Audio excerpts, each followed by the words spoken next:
Hi, everybody. Welcome to another episode of the Future Tech podcast series. We're now into series 5, and it's me, Charlie Sell, the Group MD of Arrows Group, where we focus on speaking to technology professionals, inspirational leaders across our different industry sectors, asking them about their story, thoughts on the world today regarding technology, and that all important career advice for many of our STEM listeners and people wider afield. So I'm really happy to have Bruno Diniz with me today. Bruno is the co-founder and partner of Spiralem. Spiralem is a consultancy focused on innovation within FinTech, but as I'm sure Bruno will tell us, he does quite a few other things as well, all focused around the industry. So a pretty inspirational character with a clear passion for not just FinTech, but innovation and the future of where technology is going. So Bruno, without further ado, welcome to the podcast. Well, Charlie, it's a pleasure to be here and to discuss a little bit about my passion, which is innovation in financial services. I think there's some things, interesting things for us to share with your audience today. So let's do it. Fantastic. Well, let's jump straight into it and tell us a bit about your story. How did you get into technology and FinTech in the first place? Well, nice. I first got into the financial markets, the traditional one, in 2008. So I started my career at a bank here in Brazil. I moved to other financial institutions. I started in a major bank called first Unibanco, that got bought by Itaú, two major banks here that merged. Then I worked for some other medium-sized banks and end up in an investment bank around 2013 called Modal, which is a boutique investment banking in Brazil. But I've been pretty much involved with the startup scene here in the country since 2010. So I've been participating in the event, mentoring startups, and all of that, with my expertise in financial services, and that was a passion. That was like the thing that I would do in my spare time, which working at the investment banking industry wasn't that much time. But anyways, I love it. I love that, and I love discussing that. But around 2015, 14, 13, in fact, I started seeing that there was a verticalization movement in the startup sector. So basically, we back in 2010, we would discuss here like general aspects of startups. So what is a startup? About the startup culture, all of that is things. But in 2013, we started like discussing more around the vertical. So the financial vertical, like FinTech, like ed tech and all of that. And that conversation was pretty early in Brazil. So I traveled to the US, and I found out that there was, something going on around FinTech. This terminology wasn't that much used in the country. So it was pretty new. And I started getting very involved with that. And I found out there was an organization called Next Money that used to promote lectures and events centered around FinTech. And I started engaging with them, and I started representing them in 2015. And after doing the first FinTech event in the country, I realized that, okay, I'm going to be driven by my passion right now. I'm just going to follow this path, and then I just left the traditional banking industry to pursue this consultancy thing around FinTech. So that's pretty much what happened back then. After that, I assembled my consultancy firm, which is Spiralem. We got some interesting clients like big banks. So basically we work with banks and financial in governmental bodies focused on innovation in financial services that want to understand a little bit more what's happening in Latin America, Brazil, in Latin America. And then I was invited to start lecturing at University of São Paulo MBA courses here. I was invited by the Brazilian Startup Association which is a trade association here, to be on their FinTech vertical, to be a FinTech director. Then I left, then I started at FData, Financial Data and Technology Association, to be the director for Latin America around open finance and things like that. And during this time, I wrote 2 books. I am columnist at some magazines in the country, basically discussing and talking about the impacts of the FinTech revolution in different other industries, not only the financial one, which is good to say. Wow. Well, you know, that is a lot that's been crammed into a key part of your career. And you know, what I always find inspirational when I speak with people like yourself, that obviously starting your own business and FinTech and technology is not a business that you can do without being fully committed, obviously, but to also then commit your time to university, passing on that goodwill, and writing books. If that doesn't show that you're passionate about something, I don't know what is. Definitely. The latest one is even here. I'm with it right now. So that's it. When you really love some specific subject, you know, it keeps in your mind, and it doesn't feel like working. When I was in investment banking, there was, you know, there was a different feeling. So I think that everything I do is pretty much centered around this passion, and that allows me to do like many different things, like passing on the knowledge on that at the university, writing that, putting down paper my ideas around that, and doing the consultancy works that I do with my clients. Yeah. Well, fantastic. So then thinking about, and we were discussing this earlier, weren't we? You know, because there's so many angles of what you're passionate and knowledgeable about, but for our listeners, thinking around, you know, just what's happening at the world, and especially within FinTech. And I know we came in digital financial services, digital FinTech is such a growth area right now. But what's your thoughts when thinking about the skills and opportunities and the involvement from when you started in the industry to where we are today, to probably where the future's going? What's your thoughts on that area as a whole? Great. Well, when I look back and my time like interacting with the startup ecosystem in 2010, things were pretty early, and then in 2013 we start hearing about FinTech. Some of the biggest, like Nubank, which is one of the biggest FinTech that we got here in the region, was founded around 2013 as well. So back then it was just like, well, there are this bunch of new guys trying to, you know, try to be in a segment that is ruled by the big ones, which are the traditional banks. So we started like, there was a lot of skepticism around what the FinTech can do in this space. But as regulation evolved, you know, we got the tech aspect, which has been around for a while, you know, and it keeps evolving. But without regulation, we cannot see advances in this sector. So we've been witnessing like lots of advances on FinTech all around the world. And now, then came a time in which we see like FinTechs in one side, banks in the other side, and now we are in a new moment, I think, of this industry, which I call in my new book, which is the new financial logic. Which the old financial logic would be for you to like consume financial services with a institution, with a company that label itself as a financial service provider, right? So right now is a bit different, because you see major other companies in like Apple, like big retailers and everything else, also tap into digital financial services.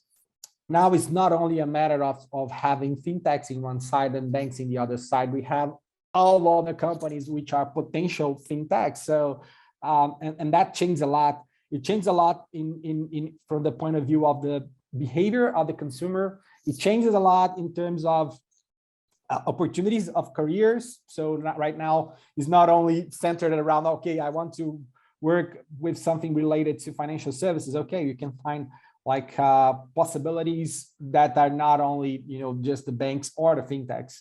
and some fintechs got even bigger than some of the biggest banks that we have around. So we have this new dynamic right now, and from that, it also arises up a new type of skill set that is needed for professionals, which is pretty much based on, and I think that pretty much of the playbook, from the startup world, are now a part of like many different companies, especially the ones that are tapping into digital financial services, the fintech themselves, and also the banks. So what I would say is we see a lot now about the agile culture, the agile work, how to work in squads and how to work like there is a new way that different from the traditional framework that I'm used to when I entered the financial market in a time that when we exit MBA, we would have we would think about, okay, I'm going to start working at a big consultancy firm or an investment bank. Now it's pretty much wider, and knowing this agile culture, knowing about something about coding, I think it's very important, especially depending on the areas that you're trying to enter. We pretty much know that there is a shortage of professionals that know how to code, and going forward, I pretty much believe that even in the banks, we're going to need even to write a contract, because we got looking at the crypto world, we got smart contracts and things like that, and I believe that so many other new skills are going to be demanded from the professionals that want to work in this space. Definitely. Yeah, and it's really interesting that you talk about especially the agile culture and squads and how, because that's from my career, when I look at the different market sectors, and agile has been around for a long time with e-commerce or high tech, high growth businesses essentially, but it's been a longer burn for more of your traditional industries, whether that's pharmaceutical or banking, and so it feels like that the fintech space, and especially where you live, which is about innovation, it feels like you're bringing that together. You're bringing you're living in the same, or you're playing in the same playground as financial institutions, which are super well regulated and incredibly complex. But you're bringing in an innovation that you're attracting people who can work to sprint from iterations and get things across the line, within days or weeks rather than months or years. What do you think fintech or finance should do to be able to attract even more sort of young inspirational talent into the sector? Is there anything that they don't know is around the industry or where it's going? Well, when you look at pretty much there was a playbook from the startups, from the big techs that are now big techs.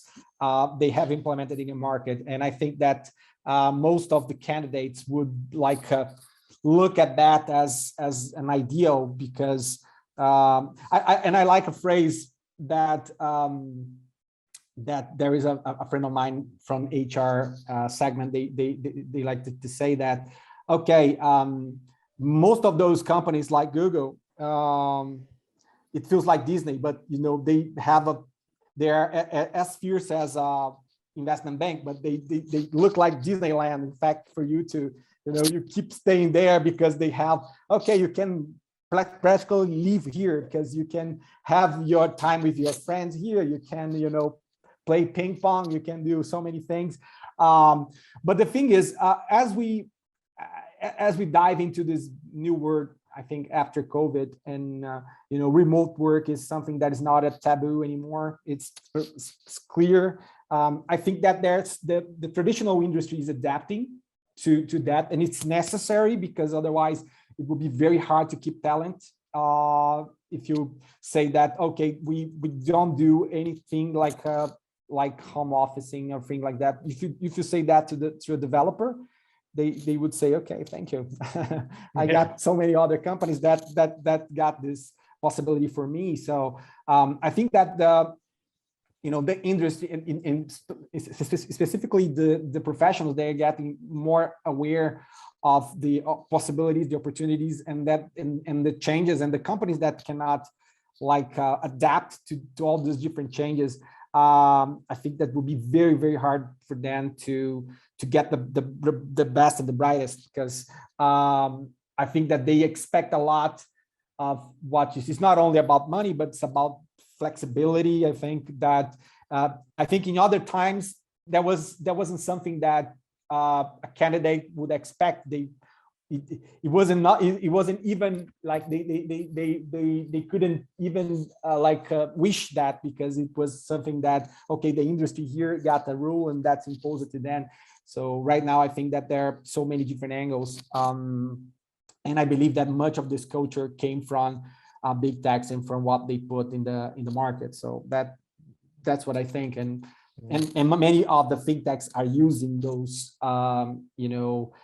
possibilities and tricks that those guys brought. But it's not only just like tricks and things like that. It's just like a new culture that's coming and that's out there, and that's what most candidates expect, I believe.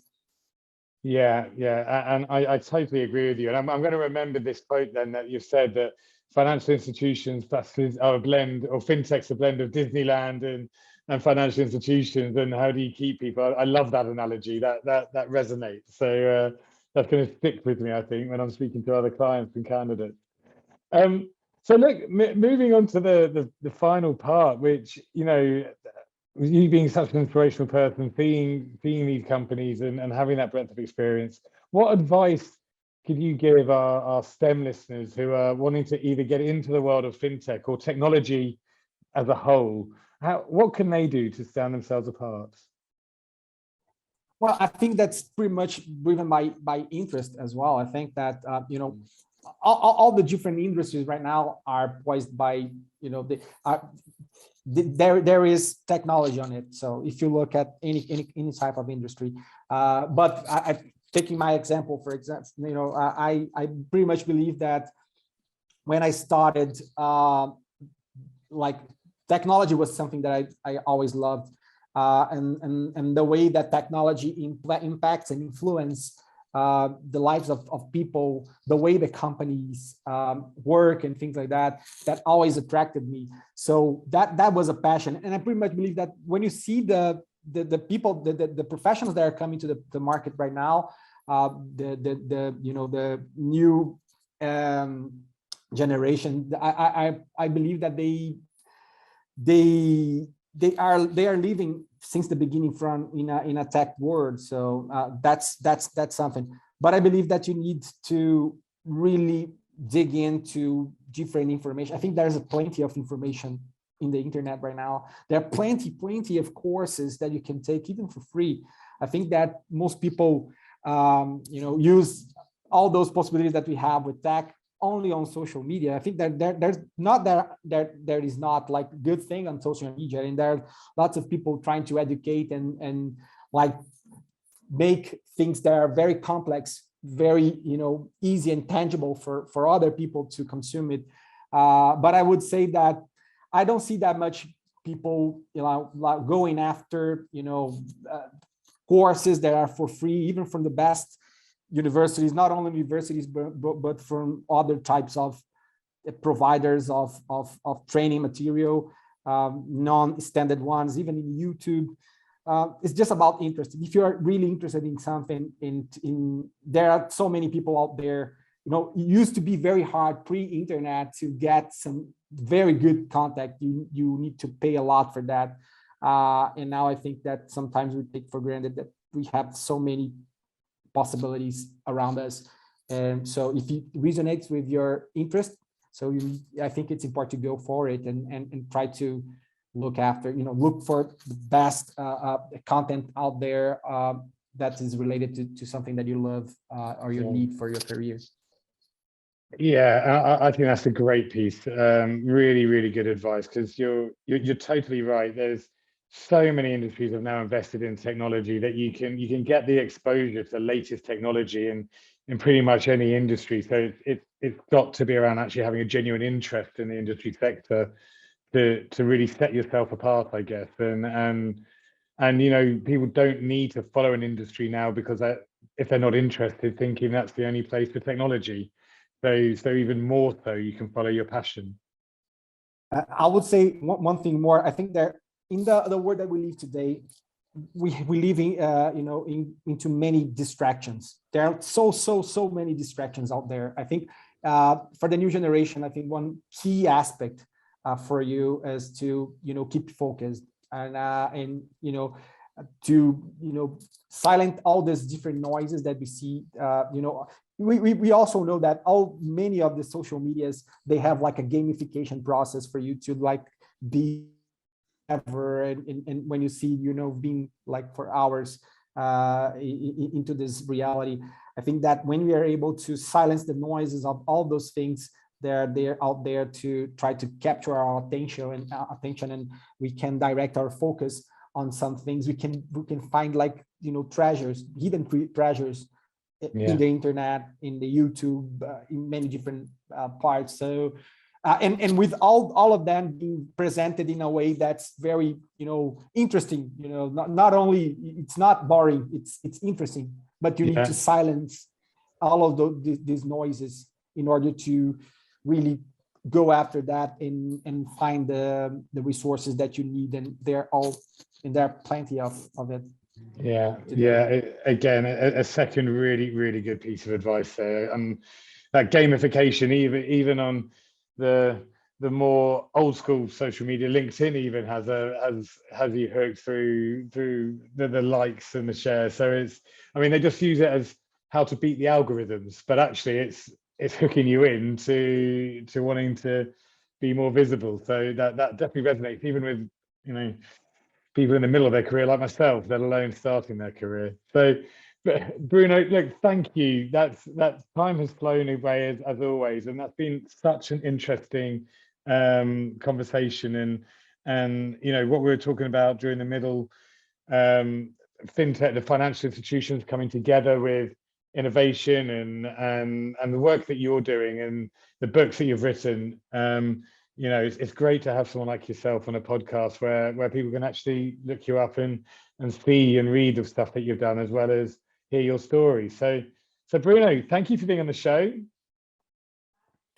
It's a pleasure, Charlie. And as I said, when you really find your passion, and everything else comes easier. Not that easily, but it comes easier because write a book is something that takes efforts and everything else, but you got to be committed. And as I said, you need to silence the noise out there sometimes in order for you to direct your energy and focus. So with that, we can do practically anything. So that's my final advice. That's fantastic. Thank you. So our listeners, that's another episode of our Future Tech podcast.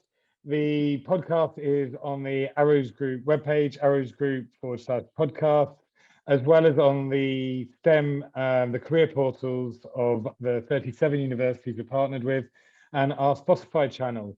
So for everyone listening, thank you for always tuning in. Thank you to Bruno. And this is another episode of Future Tech.